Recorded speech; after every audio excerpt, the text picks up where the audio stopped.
Meus irmãos, o texto dessa noite está no Evangelho de Lucas, capítulo 2. Evangelho de Lucas, capítulo 2. E eu farei a leitura dos 7 primeiros versículos.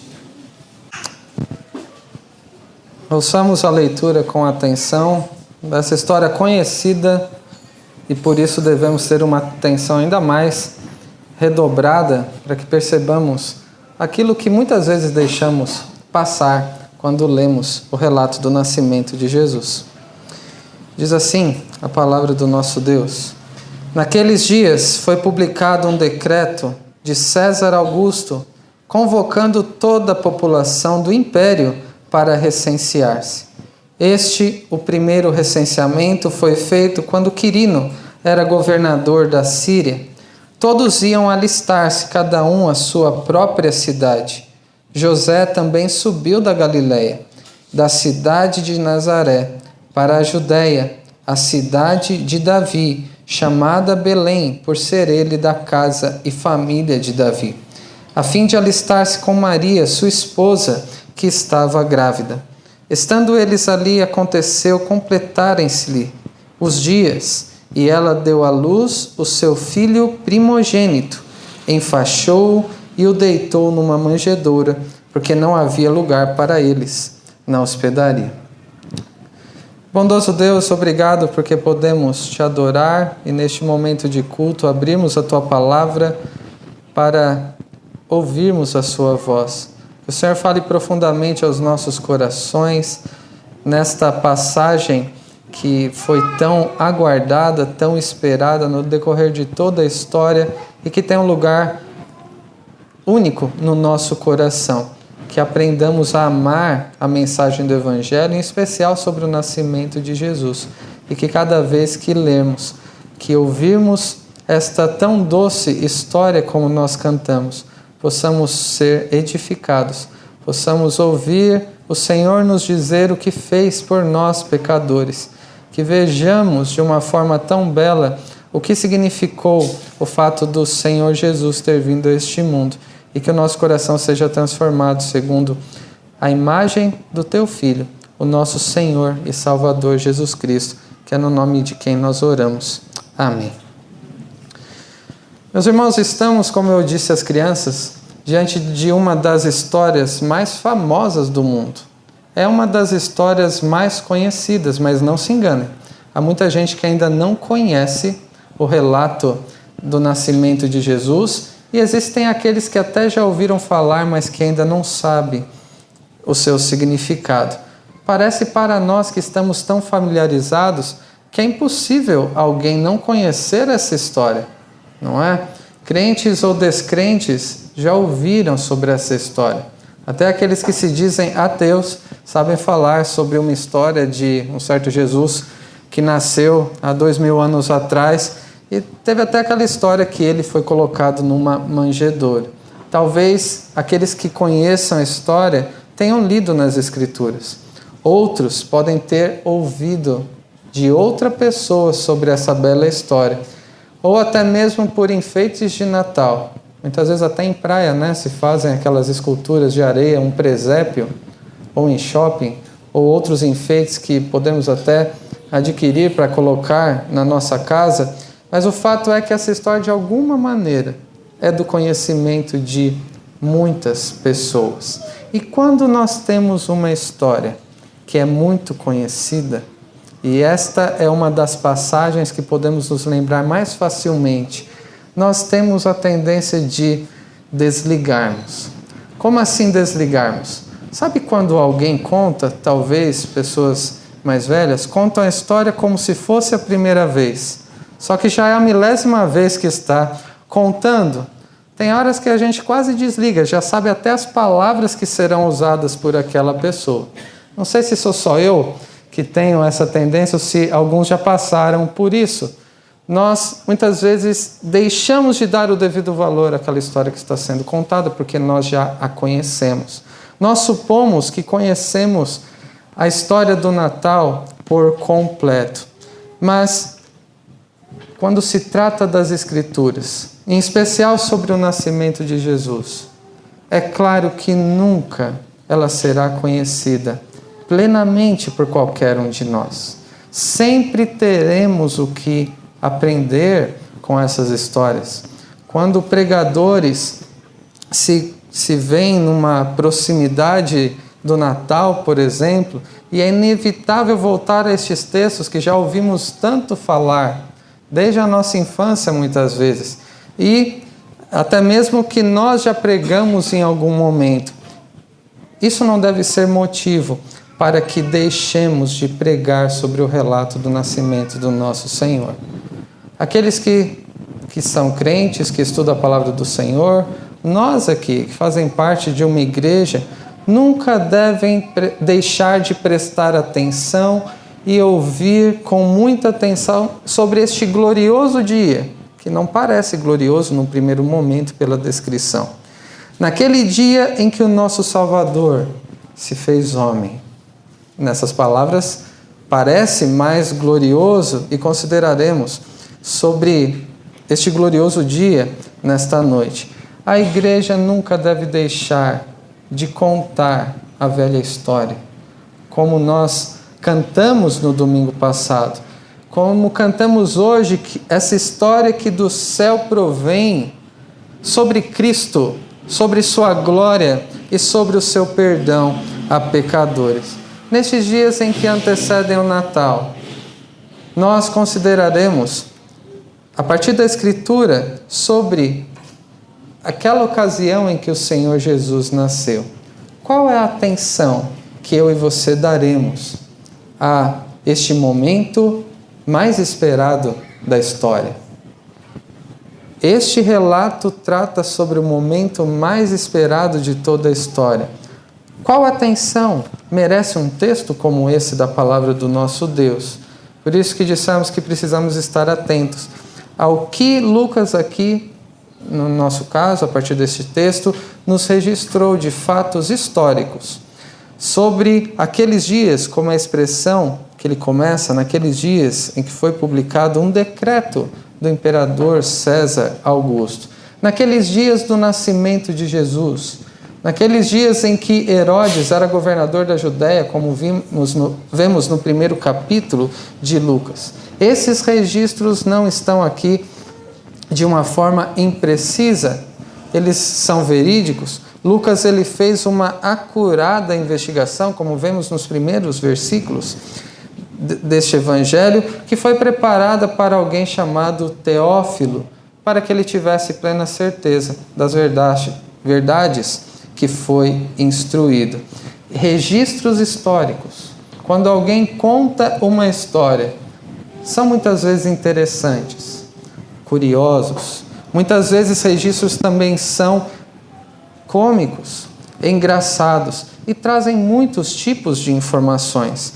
Mas estes fatos históricos registrados por Lucas, inspirado pelo Espírito Santo, vão além de nos transmitirem valiosas e verdadeiras informações. Na verdade, este registro verídico nos revela o próprio Evangelho de Deus. O que o nosso Deus, o único Deus verdadeiro, fez no decorrer de toda a história para salvar o seu povo dos seus pecados.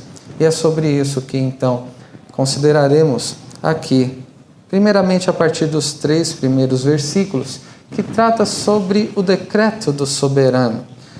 Quero ler novamente os 3 primeiros versículos. Naqueles dias foi publicado um decreto de César Augusto, convocando toda a população do império para recensear-se. O primeiro recenseamento, foi feito quando Quirino era governador da Síria. Todos iam alistar-se, cada um à sua própria cidade. Lucas trata sobre dias em que um decreto de um imperador, muito conhecido não só dentro do contexto bíblico, mas também pelos historiadores daquele período. O seu nome era César Augusto. Para começar, se o texto fala sobre um fato histórico que foi um decreto de um imperador que verdadeiramente existiu, quem foi César Augusto? César Augusto ele nasceu com outro nome, seu nome de nascimento foi outro. César Augusto foi o que ele recebeu posteriormente por ser o imperador. O nome dele era Caio Otávio, ou Otaviano. Provavelmente os irmãos já ouviram falar um destes nomes. Ele era sobrinho neto de um grande líder e político lá no contexto romano, Júlio César. E após a morte de Júlio César, Caio Otávio o sucedeu. Este era o desejo de Júlio César, que o seu sobrinho neto, Caio Otávio, Otaviano, ele deixou isso registrado no seu testamento, fosse então líder, tivesse lugar ali, e isso aconteceu, e ele passou a ser o imperador. E com isso, com a morte de Júlio César, ao invés de se chamar Caio Otávio, ele passou a se chamar Caio Júlio César. Depois, o Senado de Roma o deu um título, e é o título que nós vemos aqui, Augusto, que significa majestoso, reverenciável, então enaltecendo a figura do próprio imperador. E a partir de então ele passou a ser chamado César Augusto, que é como vemos aqui na Escritura. César Augusto foi o primeiro imperador do Império Romano. Era alguém muito poderoso, não tão maléfico, maldoso quanto Herodes, que vemos no capítulo 1. Ele era um conquistador de territórios e sobre o seu domínio, na expansão do Império Romano, aconteceu algo que foi chamado no decorrer da história como a paz romana. Um período de relativa paz. E era este o momento em que o decreto foi estabelecido. Ele foi quem governou o Império Romano por mais tempo, durante longos 41 anos. Essas são informações que temos uma noção de quem foi César Augusto. Quem é que decretou este recenseamento que vemos aqui? Em poucas palavras, ele era o imperador do Império Romano, mas isso significava que na época, pela dimensão do Império Romano, ele era o governador do mundo. Ele era o rei soberano da época. Por ser o maior e mais poderoso, ele fazia o que bem entendia. E o que ele entendeu que deveria fazer? Decretar um recenseamento. Ele publicou então este decreto para que toda a população do império participasse desse censo, alistando-se em sua cidade natal. Este foi o decreto publicado pelo imperador, um grande censo do império. Qual é o propósito de um censo?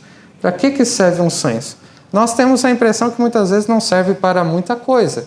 É apenas uma coleção de dados estatísticos.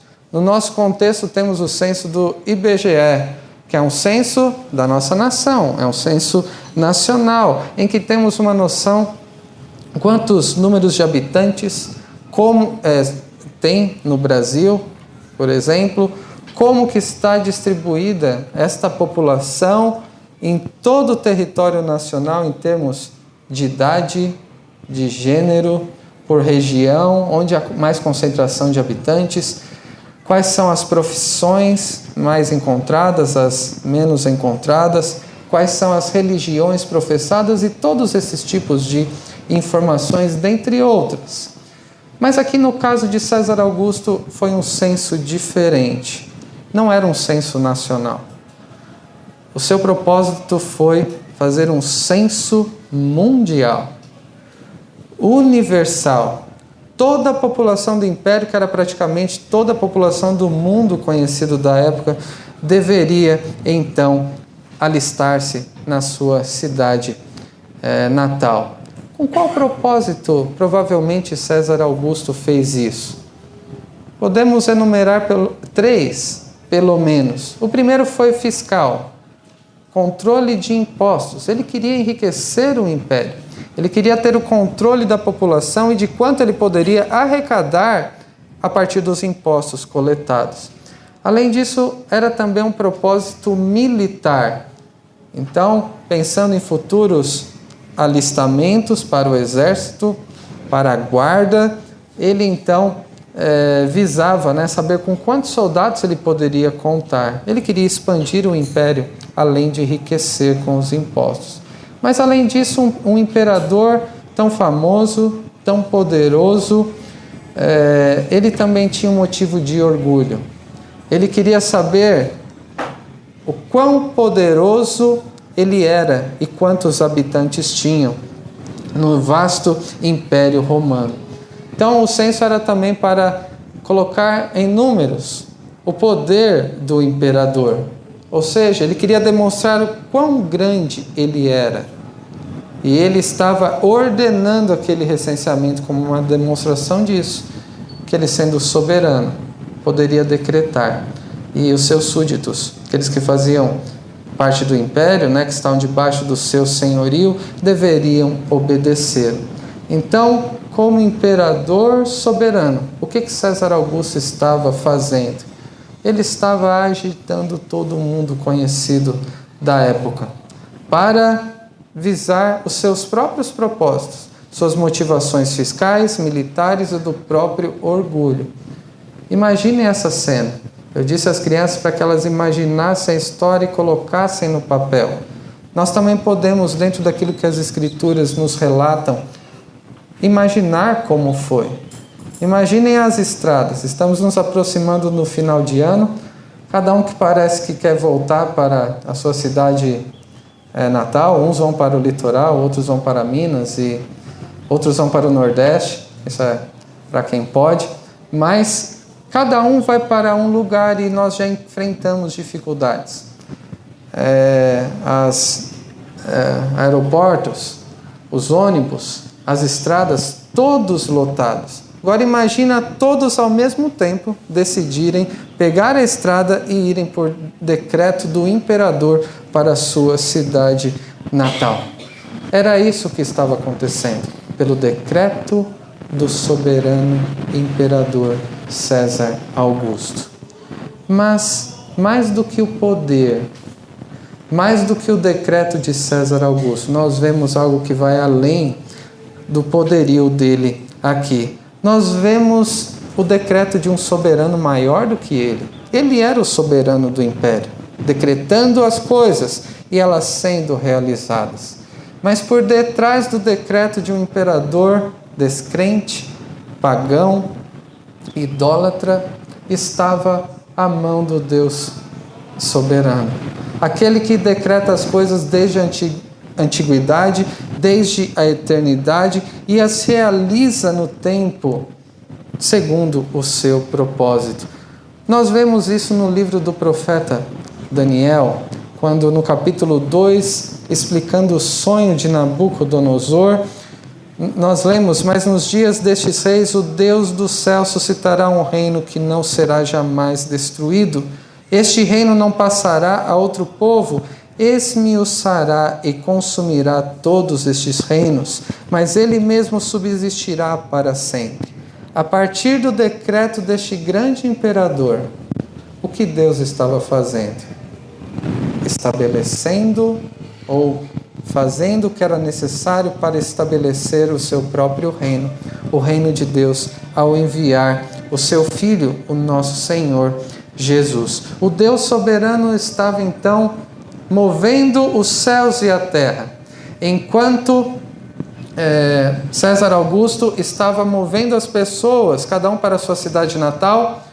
O Deus soberano, o Deus providente que age nas circunstâncias, estava movendo os céus e terra, e com isso estava movendo a história de todo mundo para estabelecer o seu próprio reino, como havia prometido naquele descendente de Davi, que foi o Senhor Jesus. Como Deus estava fazendo isso? Como Deus estava movendo os céus e terra e conduzindo a história dessa maneira? Versículos 4 e 5, nós vemos a família mais importante do mundo. Versículos 4 e 5 dizem: José também subiu da Galileia, da cidade de Nazaré para a Judéia, a cidade de Davi, chamada Belém, por ser ele da casa e família de Davi, a fim de alistar-se com Maria, sua esposa, que estava grávida. Debaixo do governo e do decreto do imperador estava praticamente, como dissemos, todas as famílias da terra. E essa situação já foi inclusive imaginada por nós, que tipo de movimentação que aconteceu nas estradas. Mas em meio a todas as famílias da terra, indo de um lado para o outro, se expondo a riscos, gastando recursos para obedecerem ao decreto do imperador, havia uma família que eu chamo aqui de a família mais importante do mundo. Por que a família mais importante do mundo? Família desse casal pobre, humilde, de uma cidade insignificante chamada Nazaré, indo para uma outra cidade chamada Belém, e ela ainda estando grávida. Era uma situação difícil desses dois. Por que a família mais importante do mundo? Pela importância e da necessidade do recenseamento para esta família. Nós vemos que mais do que ter um propósito fiscal, militar, ou para demonstrar a soberania do imperador César Augusto sobre todo o mundo, este decreto, por detrás do decreto do imperador, estava a mão de Deus, cumprindo aquilo que ele havia determinado desde a antiguidade. Toda a movimentação do mundo, todas aquelas famílias do mundo se movimentando, a partir do decreto, foi para que um casal, que era mais importante nessa história do censo, saísse de Nazaré e fosse até Belém. E por que eles deveriam sair de Nazaré e irem para Belém? Em Mateus e em Lucas, nós vemos genealogias. Aqueles trechos que muitas vezes pulamos porque parece que não tem tanta informação assim. Nós vemos na narrativa, na genealogia de Lucas, por exemplo, que Jesus era o descendente prometido de Davi a partir do seu pai terreno, que foi José. Abra comigo em Lucas 3, versículo 23, que diz: Ora, tinha Jesus cerca de 30 anos ao começar seu ministério. Era como se cuidava, filho de José, filho de Eli. E assim continua até o versículo 38, quando chegando aqueles homens descritos em Gênesis, versículo 38 diz: Cainã, filho de Enos, Enos, filho de Sete, e este, filho de Adão, filho de Deus. A genealogia de Jesus nos demonstra que Jesus ele era descendente do rei Davi, a partir de José, que era o responsável, cabeça da família, e a partir de Maria também. Então ele era da casa de Davi. Por isso que eles precisavam viajar essa distância, que era bastante considerável, entre Nazaré e Belém. Ainda mais grávida. Imagina alguém prestes a dar à luz, que a gente fica preocupado quando fica em pé no ônibus ou no metrô do nosso lado. Pode sentar, atravessando uma região desértica para chegar até Belém. Era uma situação precária, difícil, mas tinha um propósito.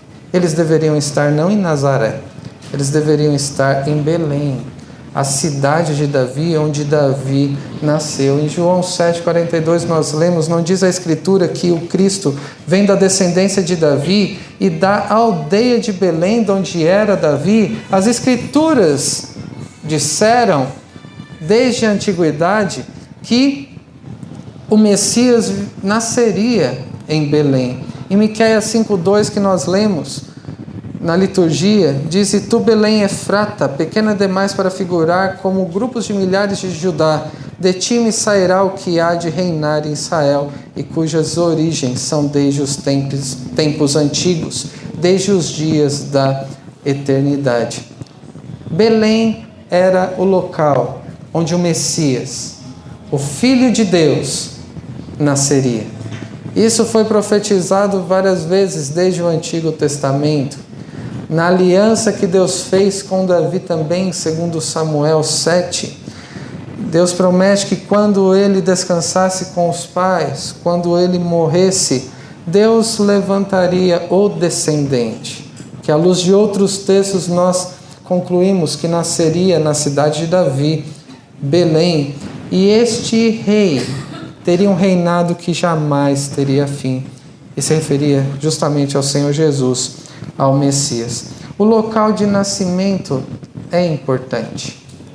Define, inclusive, parte do que nós somos. Poderíamos dizer qual é a nossa naturalidade aqui, ou nacionalidade também. E, semelhantemente, o local de nascimento do Senhor era importante. Ele não era qualquer um que poderia nascer em qualquer cidade, como eu e como você, dependendo muitas vezes do hospital. E não era qualquer lugar também aceitável para que o Senhor nascesse. Não serviria qualquer lugar para este bebê que não era qualquer um. O Senhor, Filho de Deus, que foi gerado na Virgem Maria, ele deveria nascer em Belém. E além disso, onde ele deveria ser criado? Em Nazaré. Porque foi profetizado que ele seria chamado Nazareno. Imagine José e também Maria com tudo isso acontecendo. Eles conhecendo o Antigo Testamento sobre o Messias que viria e deveria nascer em Belém. E depois, quando eles voltassem, aquele Messias seria chamado de Nazareno. Com a proximidade do nascimento do Senhor, já no final da gravidez, eles ouvem sobre um decreto que eles deveriam voltar para a sua cidade natal, para Belém. E muito provavelmente eles compreendiam que havia mais do que o decreto do imperador. Havia o próprio decreto do Deus soberano, fazendo com que a família mais importante do mundo naquele censo, eles, pobres humanamente sem nada a oferecer, fossem levados por vontade de Deus para Belém, para que o Senhor nascesse ali. Por isso, podemos entender que este recenseamento foi decretado para que aquela família saísse de Nazaré para ir até Belém. O imperador poderia ter até outras motivações, mas Deus, como sempre, sabia o que estava fazendo. Ele estava preparando aquele momento mais esperado da história. Ele estava movendo céus e terra para que aquele momento mais aguardado de toda a história e que foi anunciado durante todo o Antigo Testamento viesse a acontecer. E é sobre este momento mais aguardado da história é que nós vemos nos versículos 6 e 7. Estando eles ali, aconteceu completarem-se-lhes os dias, e ela deu à luz o seu filho primogênito, enfaixou-o e o deitou numa manjedoura, porque não havia lugar para eles na hospedaria. Se nós fizéssemos uma retrospectiva da família, talvez usando tudo que nós sabemos dos nomes que estão nas genealogias, como seria uma retrospectiva como essa? Se tivéssemos que contar a história desde a queda de Adão, quando o descendente é prometido, ele é expulso do Éden, e os seus filhos, quem foram, o que fizeram, até chegarmos a Abraão, Isaac, Jacó. E na história de Jacó, que temos visto inclusive às segundas-feiras, se destaca José e também Judá, e o cetro não se apartaria de Judá.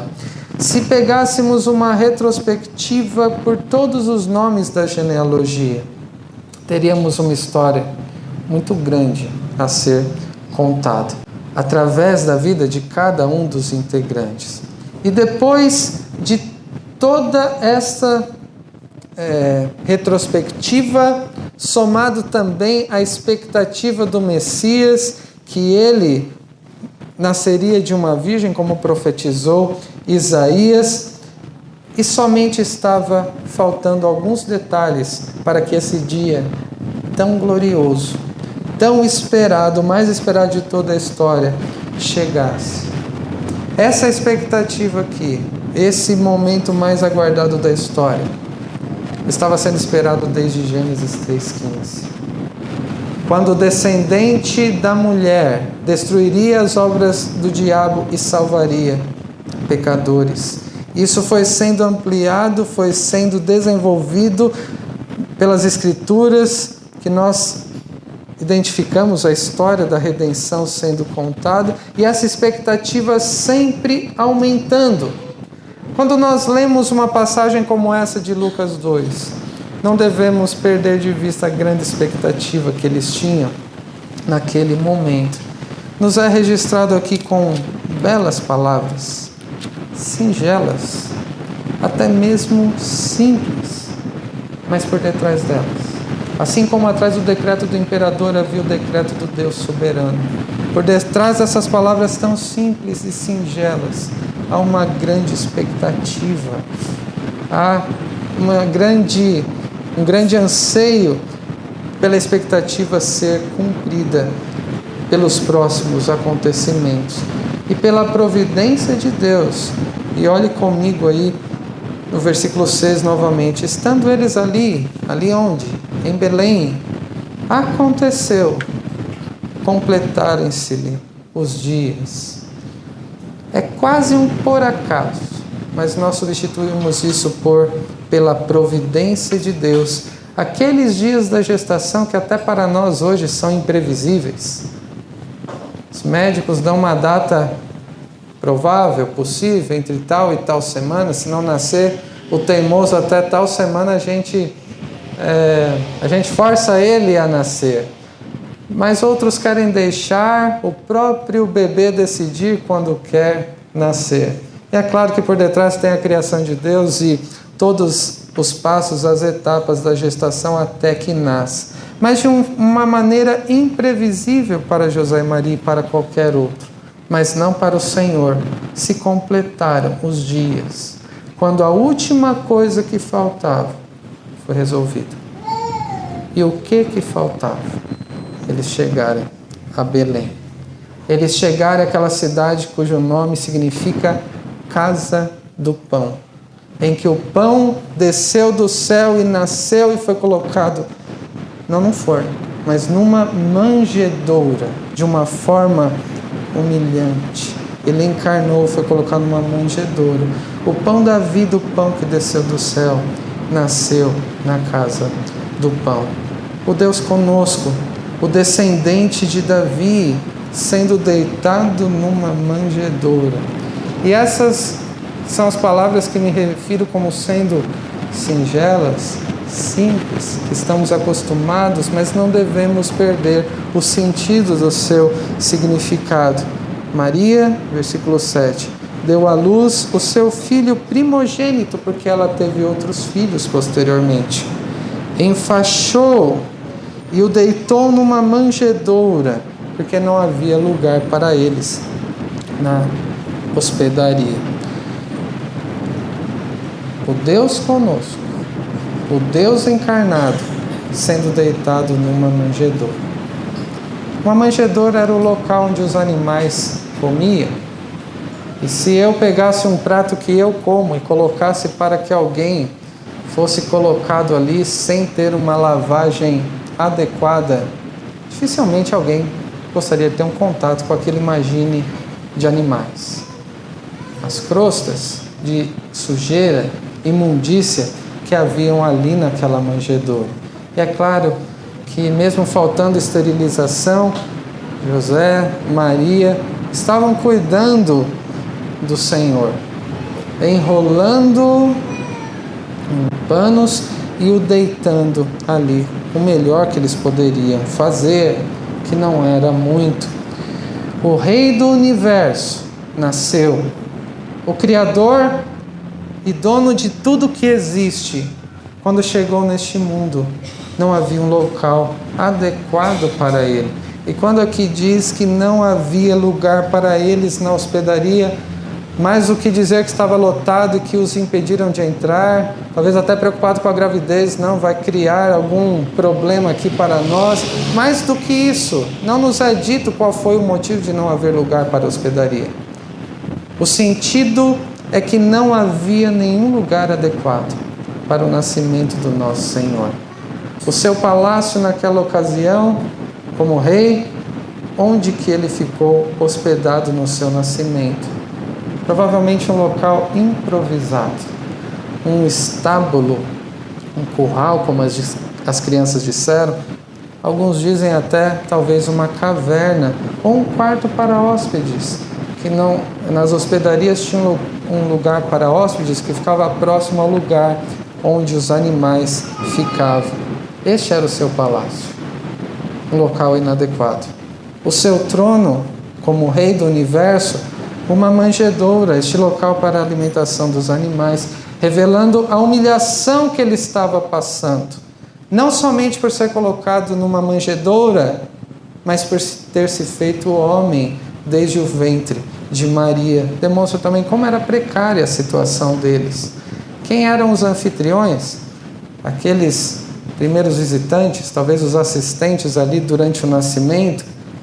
Sabemos que havia José, Maria, e pela manjedoura imaginamos, concluímos que havia também alguns animais por perto.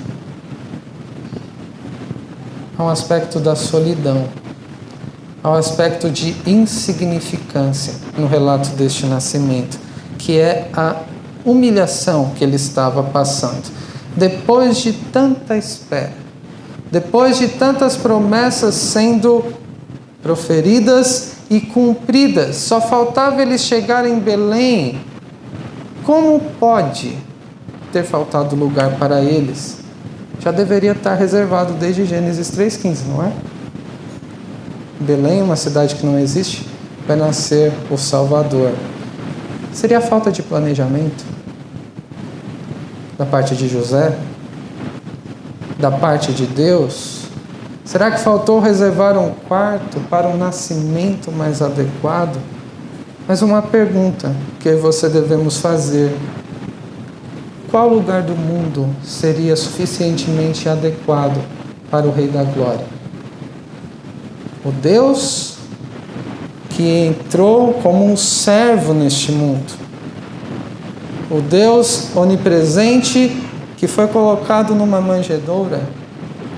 Um Deus que para ele não existe limitação de tempo, foi naquele momento da história colocado no tempo. Aparentemente era um nascimento comum do Senhor, ou até de alguém muito importante. Quando nós vemos aqui, deveria ter um palácio, um berço de ouro e outras coisas para atendê-lo de forma adequada. Mas na verdade nunca houve outro nascimento como esse. Este bebê sendo colocado na manjedoura era o próprio Deus, um bebê. O Deus conosco, o Deus entre nós, aquele bebê enfaixado num tecido, ele era o Filho de Deus, a segunda pessoa da Trindade, o Deus forte, o Deus eterno, o Príncipe da paz, por meio de quem todas as coisas foram criadas e agora por quem haveria salvação a todo que nele crer. O decreto daquele imperador pagão, por um censo para nós inútil, útil para ele, mas para os outros desnecessário. Este censo inútil levou uma família pobre, que era a mais importante do mundo, para Belém, para que se completasse os dias, mais do que de uma gestação, mas do dia que foi esperado desde o Éden, quando o Messias, o Salvador, nasceria. O Santo Filho de Deus nasceu, então, como vemos aqui no final deste trecho. Foi colocado em um local imundo, insignificante, que foi numa manjedoura. E também num lugar imundo e insignificante ele é colocado para que sejamos salvos, que é na minha, na sua vida. Quando Cristo ele é gerado em nós, quando Cristo ele é cada vez mais desenvolvido e nós nos parecemos mais com Ele, mas a partir daquela manjedoura, como eu antecipei, as crianças já podemos vislumbrar o outro local imundo, maldito, sobre o qual ele seria colocado, não mais no seu nascimento, mas na sua morte, para salvar todo que nele crê. foi colocado numa cruz, para que eu e você não precisássemos ser colocados nela, não precisássemos sofrer o inferno que ele sofreu no nosso lugar. Para concluir, algumas considerações sobre estes principais aspectos. Primeiro, a respeito do decreto do Deus soberano.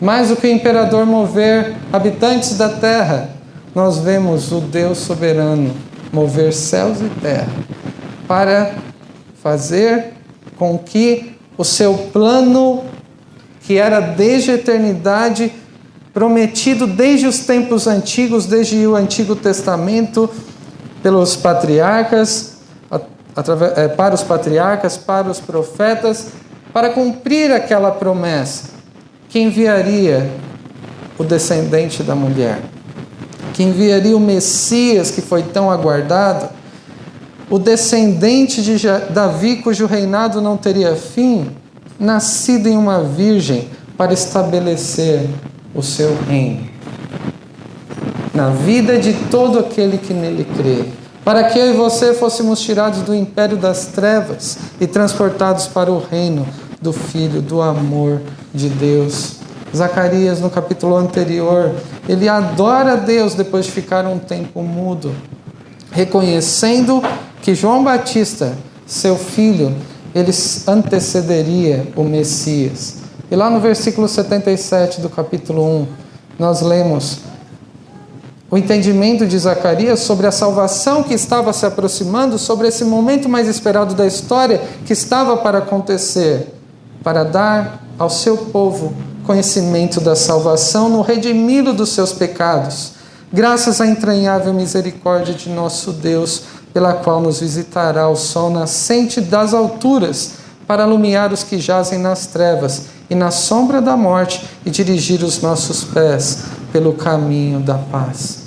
Que assim como Zacarias, eu e você compreendendo como aquele momento foi esperado e foi revelado a nós, pecadores, é a nossa esperança de salvação, que expressemos assim como ele, louvor, gratidão, quando olhamos para a mensagem do Evangelho por toda a Escritura, em especial para o relato do nascimento de Jesus. Que lembremos que o nosso Deus é soberano e Ele também, como disse Zacarias, nos conduz na sua luz e pelo caminho da paz para a sua glória. Além disso, sobre a família mais importante do mundo, nós vemos as genealogias de Jesus em Mateus 1, em Lucas 3, que demonstram de forma implícita, somente ao mencionar cada um daqueles nomes, nos revela como Deus conduz a história de um modo maravilhoso e impressionante. Como Ele cumpre as suas promessas apesar de todos aqueles pecadores que nem deveriam estar na relação da família de Deus, assim como eu e como você também. Nos fala sobre o tipo de pessoas que puderam fazer parte da família de Deus.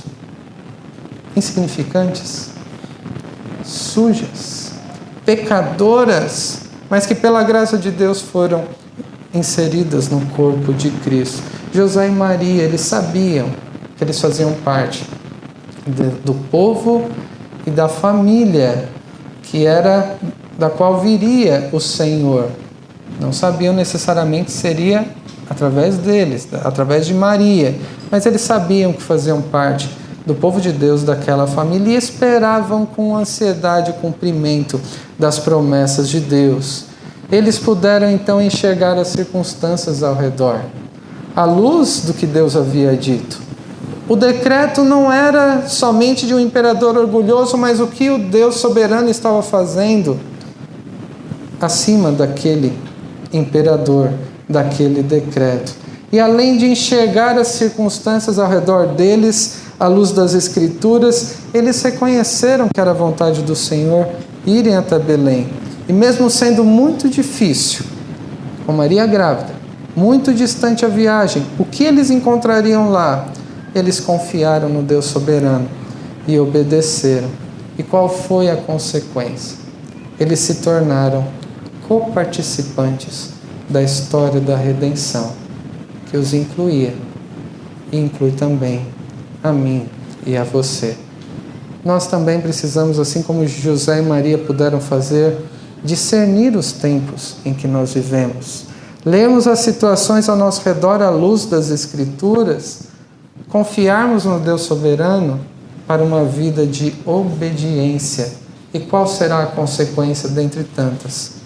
Participarmos mais ativamente da história da redenção, fazendo o Evangelho conhecido, conduzindo outros a Cristo como instrumentos, para que outros também possam fazer parte desta família de Deus. E por último, sobre o momento mais esperado de toda a história. Talvez, provavelmente, a história do Natal seja cada vez mais comum a nós, de tanto ouvi-la, de tanto que lemos, mas nem sempre podemos estar meditando o suficiente no que Deus está revelando a nós na sua palavra. Não nos acostumemos com a história deste momento mais esperado de toda a história, quando o próprio Deus se fez homem para salvar pessoas como eu e como você. Que você consideremos e meditemos em tudo que está envolvido nessa narrativa de Lucas 2, de 1 a 7. O decreto de um imperador, a família de José e sobre como Jesus nasceu. Aparentemente, uma história tão simples, cenas tão simples aqui para considerarmos.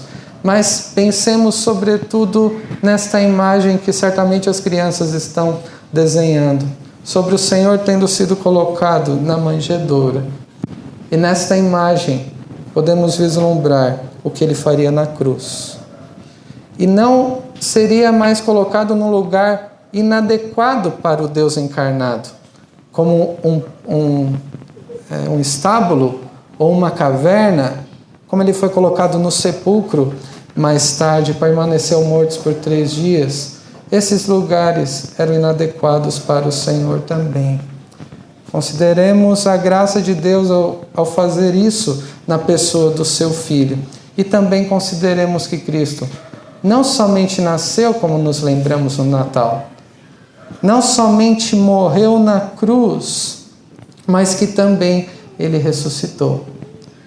Ele venceu a morte. Ele subiu aos céus, de onde ele reina soberanamente sobre todas as coisas e sobre a vida da igreja. E também cuida e intercede por nós. E o que cabe a mim e a você, já que essa grande expectativa do nascimento de Jesus foi cumprida. E nós nem tivemos, não é? Como José e Maria, aquela expectativa, como nossos irmãos durante todo o período do Antigo Testamento. Nós devemos alimentar a expectativa que nós temos sobre a segunda vinda do Senhor. O próximo momento único e mais esperado de toda a história e também da história de nossas vidas, quando nos encontraremos com Ele e viveremos diante dele por toda a eternidade. Que Deus os abençoe. Amém.